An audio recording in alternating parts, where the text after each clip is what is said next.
Good morning, sir. Ah, hello. Good morning. Good morning, sir.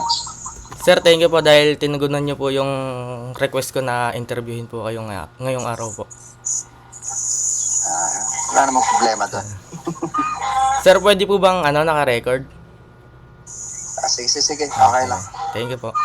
Ah, nag-prepare po ako ng 5 question lang po na itatanong po sa inyo. Okay, sige. Sir, bago po tayo magsimula, sir, anong year po ba kayo nagtapos at sang university po? I graduated way back 2011 sa Eduardo L. Hoson Memorial College. Anong degree naman, sir? Bachelor of Secondary Education, major in English. Hmm. Sir, yung unang question ko po is what inspired you to pursue teaching as a profession? What inspired me to Yes, sir. pursue teaching? Siguro the first thing or first factor that inspired me, uh, yung mga teachers ko before when I was in high school.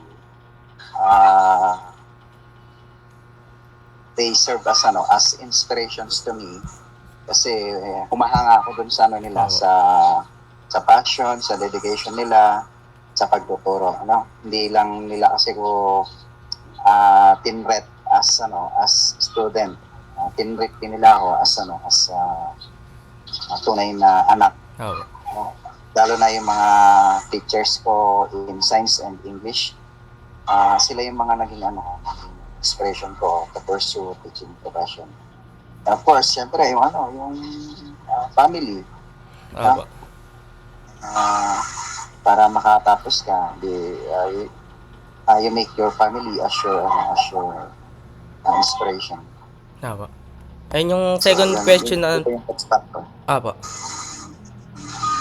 And Sige, the second question po, sir, is what do you think are the most important qualities of a professional teacher? Important qualities of Opo. a professional teacher. For me, siguro as a professional teacher, the dedication.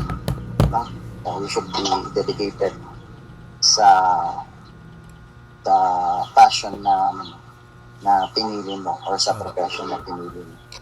Kasi if you are not dedicated sa ginagawa mo, paano mo ma-fulfill yung happiness mo. So, dapat dedicated ka sa ginagawa mo. At the same time, dedicated ka sa trabaho mo. Opo. Ayan. Yun po, sir. Sir, yung third question naman po is, how do you handle challenges in the classroom, especially with difficult student or limited resources? In a classroom setting kasi, there are possible challenges na pwede mong ma-encounter. Hindi natin yan pwedeng ma-avoid.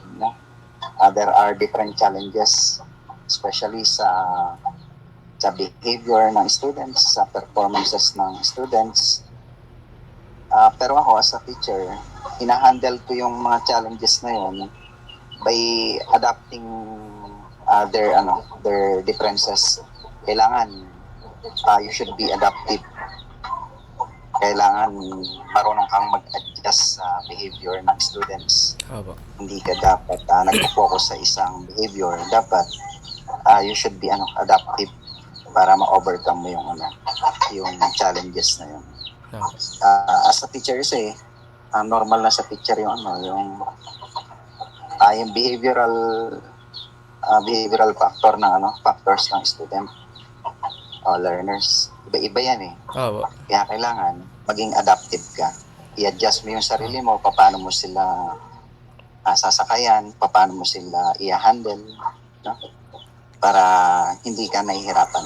Opo. Normal lang yan magkaroon ng challenges kasi every day is a challenge day sa isang teacher. Opo. Kaya dapat you should be adaptive. Marunong kang mag-adapt sa situation.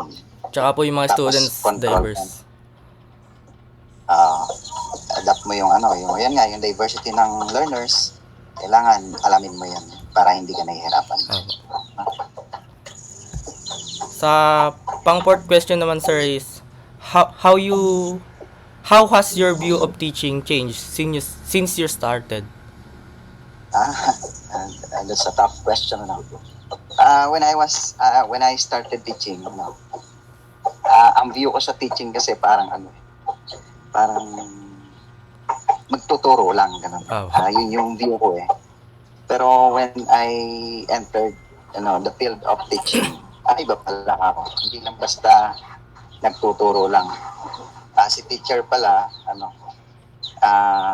hindi lang basta nagtuturo.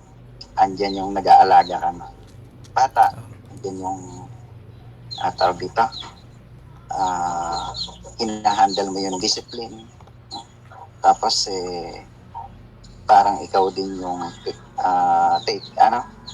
parang caregiver din sa isang estudyante.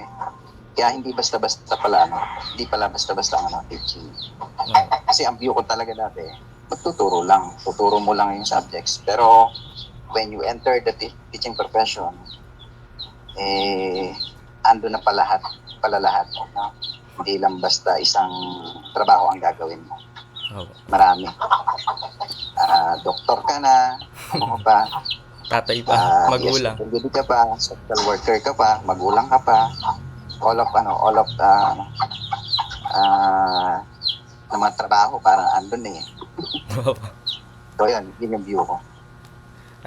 Sa last question naman, sir, is what advice can you give to future teachers like us who are still preparing for the professions? Siguro the most important advice na pwede kong ibigay sa iyo, di ba ikaw you are ano kinukuha mo pala? Ano rin po, education din po, kaso po technical vocational. Siguro as a teacher, siguro ang pwede kong advice na mabigay sa iyo, kailangan ka lang maging dedicated ka lang sa profession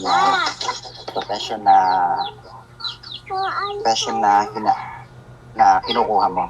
Dapat magiging devoted ka. Kailangan andun yung puso mo sa teaching. Thank you, sir, dahil nasagot niyo po lahat ng katanungan ko. Bago nga ako tumawag, sir, kinakabahan ako kasi iniisip ko major in English ka po talaga eh. Sige, sir. Sige po. Thank you, sir. Kasi hindi ko maano. Apo. Sige. Thank you, sir.